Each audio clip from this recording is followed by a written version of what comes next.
अजी भाई साहब कह रहे हैं कि आजम खान पर बेबुनियाद आरोप लगाए गए। हाँ साहब, बेबुनियाद।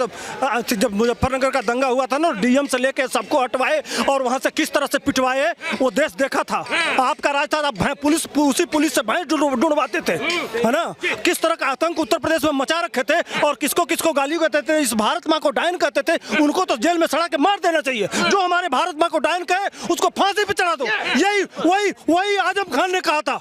मैं तो बहुत खुश हूँ, लेकिन जी दो लोगों को दिक्कत है, कुछ समुदाय विशेष के लोगों को, इसलिए कि उनकी जगह जगह जो बम फूटता था ना, वो नहीं फूट रहा है। हाँ जी भाई साहब जवाब दीजिए। कहाँ बम फूटते थे? हाँ, नहीं फूटते थे। बीजेपी की सरकार जब नहीं थी, ये बीजेपी के लोग कराते थे झगड़ा। बीजेपी के लोग कराते थे। उसमें नाम किसका आता था? जब जांच होता तो कांग्रेस ने ही जांच किया था। 26/11 में कौन था? बताइए भाई साहब। कहाँ का था वो? कहाँ का रहने वाला था वो? कहाँ का रहने वाला था वो? बताइए ना। पाकिस्तान का था। इस सरकार की विफलता थी जो यहाँ पर इंडिया के अंदर आ गया हो। आज क्यों नहीं आ रहा है? मोदी के क्यों नहीं आ रहे? सवाल लगातार हो रहा है, क्या नहीं हो रहा बताइए। मोदी जी की नाक के नीचे तो मालिया भाग गया, मोदी भाग गया, सब भाग गए। इन्हें तो बदल गए, अब बदल जाएंगे, भाग जाएंगे, बात भी सब सब्जेक्ट बदल देंगे। समझ रहे हैं? असल बात यहीं से समर्थन मिलता था। यही जगह जगह नारे लगते थे। हम भी क्रिकेट खेले हैं, हम भी देखे हैं। जब पाकिस्तान जीतता था ना, धर्म के यही लोग नारे लगाते थे पाकिस्तान के, हमने देखे हैं। सच्चाई यही है। अब आप चुकी वो तो आप सपोर्ट करोगे पाकिस्तान? कोई भी जीते, अमेरिका जीते, ईरान जीते, इराक, आप सपोर्ट करते होगे? हम सिर्फ प्लेयर को सपोर्ट करेंगे। जो अच्छा प्लेयर है उसको सपोर्ट करेंगे। धर्म के हिसाब से सपोर्ट करोगे? नहीं, प्लेयर के हिसाब से। अच्छा प्लेयर है तो सबसे अच्छा प्लेयर आज की तारीख में बॉलर तो शाहीन आफरीदी अच्छा है, और क्रिकेटर जो है वो विराट कोहली अच्छा है। इधर खिलाड़ी है, देश का खिलाड़ी नहीं है शायद। अच्छा, इसका मतलब देश में कोई अच्छा खिलाड़ी नहीं है। देखिए कौन है? ये कैमरा इधर लाएगा। क्या बोला आपने? अच्छा होना चाहिए। अच्छा, सारी दुनिया अच्छी है। अपने देश का अगर खिलाड़ी है ना, सुनो, अगर खराब भी हो ना तो कहते भैया कोई बात नहीं, गलती हो गई। तुम दूसरे देश के खिलाड़ी को तुम कह रहे भैया अच्छा है। अरे नहीं, अरे यार रुक भाई साहब, आप लोग हम हार जाए, खेल है। इनका देश प्रेम जाग गया है। से प्रेम है, जिसको पाकिस्तान से प्रेम है ना, वो सिर्फ एक दिन का वीजा करवा करके जाके घूम के आ जाए पाकिस्तान, पता चल जाएगा कि वहाँ पे क्या है। यार वहाँ के धार्मिक स्थल जो मस्जिद है, वहाँ तो आए दिन बम फोड़ करके ऐसे मारा जाता है ना। तुम्हें पाकिस्तान से प्रेम है, तुम्हें सीरिया से प्रेम है, तुम्हें बगदादी से प्रेम है, एक दिन तो वहाँ टिक नहीं पाओगे। अब बात कर रहे हो जितना स्वतंत्रता मिल रहा है ना हिंदुस्तान में, मुझे प्लेयर से प्यार है। पत्रकार महोदय, जितना स्वतंत्रता मिल रहा है इनको, तो तभी देखो अभी तो साबित हो गया ना कि जब इंडिया पाकिस्तान का मैच होता है और कुछ जब पाकिस्तान कभी 99% तो हिंदुस्तानी जीतता है, 1% जीतने पर जो पटाखे की आवाज आपको सुनाई देती होगी ना, वो ऐसे ऐसे लोगों से सुनाई देता है। जी भाई साहब फूटते हैं क्या? ऐसा नहीं है। आज तक भाई साहब ने कहा 1-8% इंडिया जीतता है। इंडिया और इंडिया नहीं, 99% हाँ 99% जीतता है। हमेशा उल्टा सुनेंगे। आज तक जितने भी मैच है, टेस्ट, वनडे, ओडीआई, इनको आप देख लीजिए कौन कितने जीता है, तो उसमें इंडिया का नाम कहीं नहीं आता। अच्छा, तो किसका नाम आता है? गूगल कर लीजिए, मेरी बात सुनिए। आप नागरिक हिंदुस्तान के हैं या पाकिस्तान के? असली बात है, इस्लाम के हिसाब से तेरा मेरा रिश्ता क्या, ला इलाहा इल्लल्लाह मुस्लिम उम्मा, उसके लिए देश नहीं होता है। उसी को जस्टिफाई कर रहे हैं भाई साहब। ऐसा कुछ नहीं होता। ये घटिया बातें करते हैं, बीजेपी के लोग हैं, आरएसएस के लोग हैं, इन्हें इसके अलावा और कोई काम नहीं, इसके अलावा कोई काम ही नहीं है। सही बात। वहाँ के पीएम ने पता क्या बोला था? विराट कोहली एक दिन के लिए हमें दे दो और हमारी बेटी ले जाओ। ऐसे प्लेयर है हमारे, क्या बात कर रहे हो यार? बिल्कुल कहा था, विराट कोहली के लिए कहा था कि विराट कोहली इतना बेहतरीन प्लेयर है। वो ये पाकिस्तान की मांग तो जरूर करते हैं विराट कोहली की, इतना तो मैं भी कह सकता हूँ। कहा जैसे इनकी बात से आप मुतमईन है? इनकी बात से मुतमईन है आप? मुतमईन है कि नहीं? मुझे ये बताइए कि जिस तरीके से आप बातचीत करते नजर आ रहे हो, वो 2024 पर बात आ जाती है, तो क्या आपको काम, किसी वंचित है, किसी काम से कोई काम नहीं लगा है, 2024 में किसको लाना चाहिए? 80% लोग परेशान है हिंदुस्तान के अंदर। अच्छा। आपको मालूम है? अच्छा। आप वैसे सवाल कर रहे हैं। आप बताइए ना, आप किस परेशानी से वो हो रहे हैं, आप बताइए ग्रस्त किससे है? कोई काम नहीं है, मेरा मेरा भी कोई काम नहीं है। अच्छा, काम नहीं है? नहीं। कितने पढ़े लिखे सर? मैंने 12th किया है। 12th किया है जी। तो कोई रोजगार नहीं है? कहाँ है रोजगार बताइए आप। हाँ, रोजगार। हाँ, सर रोज भैया 12 जो लोग बात करते हैं कहते हैं कि ना रोजगार नहीं है, इनको रोजगार का मतलब पता है? रोजगार का मतलब कहते हैं गवर्नमेंट जॉब नहीं होता है। ये लोग जितने लोग हैं ना, रोजगार का मतलब गवर्नमेंट जॉब सोच के बैठा हुआ है। अगर आपके अंदर क्वालिटी है ना, मैं बता रहा हूं, अगर क्वालिटी है, करोड़ों का पैकेज मिल रहा है प्राइवेट कंपनी में, अपना सीवी मुझे भेजना, मैं लगवा दूंगा। एक बात, जो रोजगार की बात कर रहा है। दूसरी बात कह रहा है महंगाई। घर में खाते हो मलाई, एक मिनट सुन लो, घर में, अरे सुन लो, घर में खाते हो मलाई और बाहर आकर के कहते हो महंगाई। यही लोग हैं जो घर में पीते हैं अंदर घी। अरे उन गरीबों से जाके पूछो जो गांव में मजदूरी करता है और फिर भी कहता है 1400 का सिलेंडर खरीदूंगा लेकिन वोट दूंगा मोदी को, क्योंकि देश उनके हाथ में सुरक्षित है। ये राहुल गांधी के कुछ चमचे आकर के यहाँ प्रोपेगेंडा नहीं चला सकते। आज इतने दिनों तक निकाला भारत में, प्रोपेगेंडा तो कोई नहीं चला सकता। मुझे, हाँ, मैं इनके जवाब ले लेता हूँ। जी भाई साहब, आपको क्या परेशानियां हो रही हैं, क्या दिक्कतें हैं, या किससे सरकार से आप सहमत हैं, वो बताइए मुझे। जितना सुरक्षित देश है भाई साहब भी जानते हैं। आप बताइए ना। कितने करोड़ लेके मालिया भाग गया, कितने करोड़ लेके चौकसी भाग गया, हमला हुआ है, पूछे ना। और लोन किसने दिया था? लोन किसने दिया था मालिया को?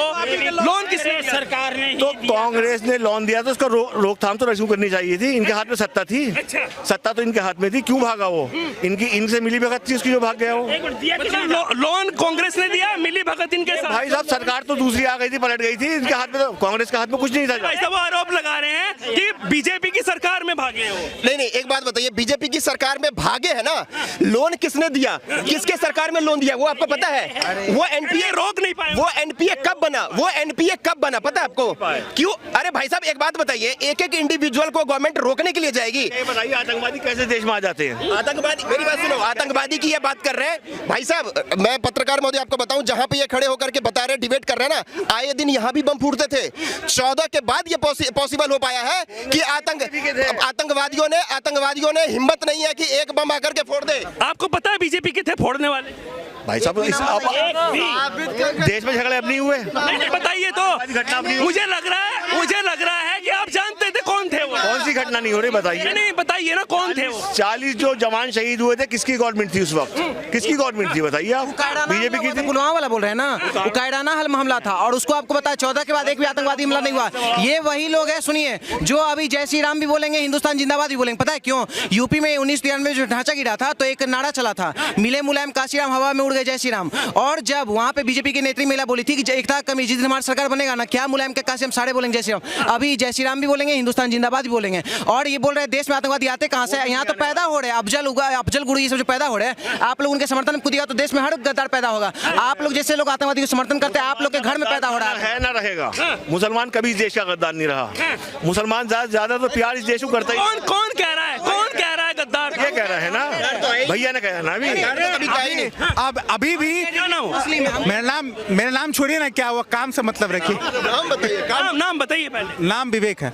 विवेक, हाँ बस बताइए। देखिए, यहाँ पे ये लोग जब भी पाकिस्तान से लड़ाई होगा तो कई बार AIMM और PFI के पेज पे डायरेक्ट कहा गया है कि हम पटरियां खोल देंगे।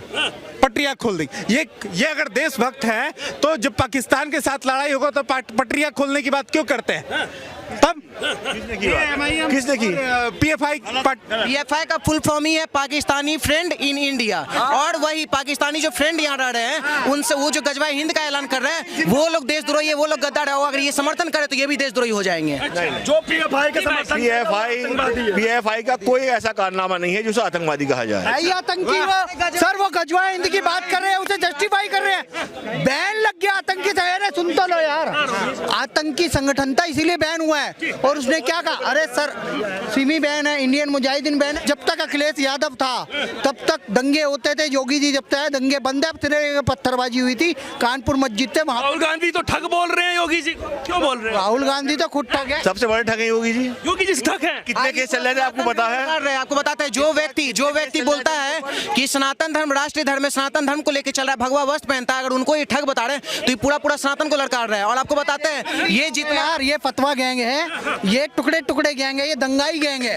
ये पीएफआई को सपोर्ट कर रहे हैं। सोचो आतंकी सोच तो इनकी वैसी होगी। ताहिर हुसैन इनका आदमी है और उमर खालिद इनका आदमी, सिमी का बंदा है जो टुकड़े टुकड़े की बात करे, और शर्जील इमाम इनका आदमी, ये शाहीन बाग को सपोर्ट करे। ऐसे लोगों से हमें सर्टिफिकेट नहीं चाहिए। योगी सर्वश्रेष्ठ मुख्यमंत्री है और आगे प्रधानमंत्री बनेगा। डंके की चोट पर देखते रह जाएंगे। अगर कोई मुकदमा होता तो कोई समाजवादी, ये नमाजवादी पार्टी जो समाप्त होने जा रही है, कुछ नहीं, एक एफआईआर तो करवाती, कुछ नहीं, एक एफआईआर तो करवाती, नहीं करवा पाए। 4 चुनाव हार चुके हैं। 2012 में मुख्यमंत्री बना था अपने बाप के दम पे अखिलेश यादव, उसके बाद चाचा को लात मारी, बाप का अपमान किया। 2014 लोकसभा चुनाव हारा, 2017 विधानसभा चुनाव हारा, 2019 बुआ बब्बू आए थे, लोकसभा चुनाव हारे, और 2022 में भी चुनाव हारा। औकात थी तो जीत के दिखाए थे ना। ये दंगे करते थे। अब ये पहले मुस्लिम पोलराइजेशन करते थे, अब पसमंदा मुसलमान बीजेपी को वोट देने लग गया है। तो इन्होंने नई स्ट्रेटेजी रची है, रामचरितमानस जलाओ। 75 सालों में किसी की। भाई साहब क्या ऐसा करना सही है? क्यों जलाते हैं वो रामचरितमानस? ये किसी जलाई है बताइए? स्वामी प्रसाद मौर्य जी उनकी प्रतियां जलाई। स्वामी प्रसाद मौर्य को मुसलमान है? मुसलमान की बात तो कर ही नहीं रहे हम, समाजवादी की बात। सारे मुसलमानों को इल्जाम लगा। अखिलेश मुसलमान है, अखिलेश भी तो मुसलमान नहीं है। जिसका नाम है मैं अभी दिखा देता हूँ, जिसने प्रति जलाई है वो समाजवादी पार्टी का कार्यकर्ता है। क्या बात कर रहे हैं ये? एक चीज बोलते हैं, कश्मीर किसी का बुलडोजर रेल मिनिस्टर को योगी जी दिखाओ, कैमरा दिखाओ, भाग गए। हिंदू राष्ट्र बनने के बाद ऐसे ही ये लोग, जितने देशद्रोही, जितने भी देश के गद्दार है, सब ऐसे ही भागेंगे।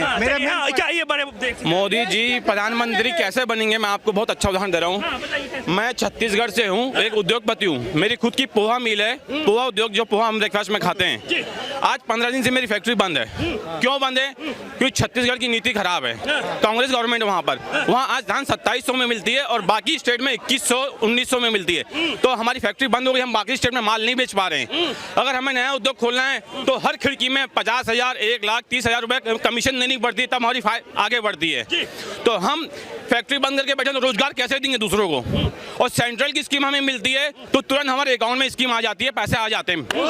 और छत्तीसगढ़ गवर्नमेंट की स्कीम हमें नहीं मिलती है, और पैसा देने के बाद भी हमको लाइन के पीछे 3-3 साल लगना पड़ता है। तो हम उद्योग कैसे चलाएंगे? रोजगार कैसे देंगे? रोजगार नहीं मिलेगा तो कई लोगों के घर में चूल्हा नहीं जलेगा। और मोदी की स्कीम हमें तुरंत मिलती है, इसलिए बोलता हूँ मोदी जी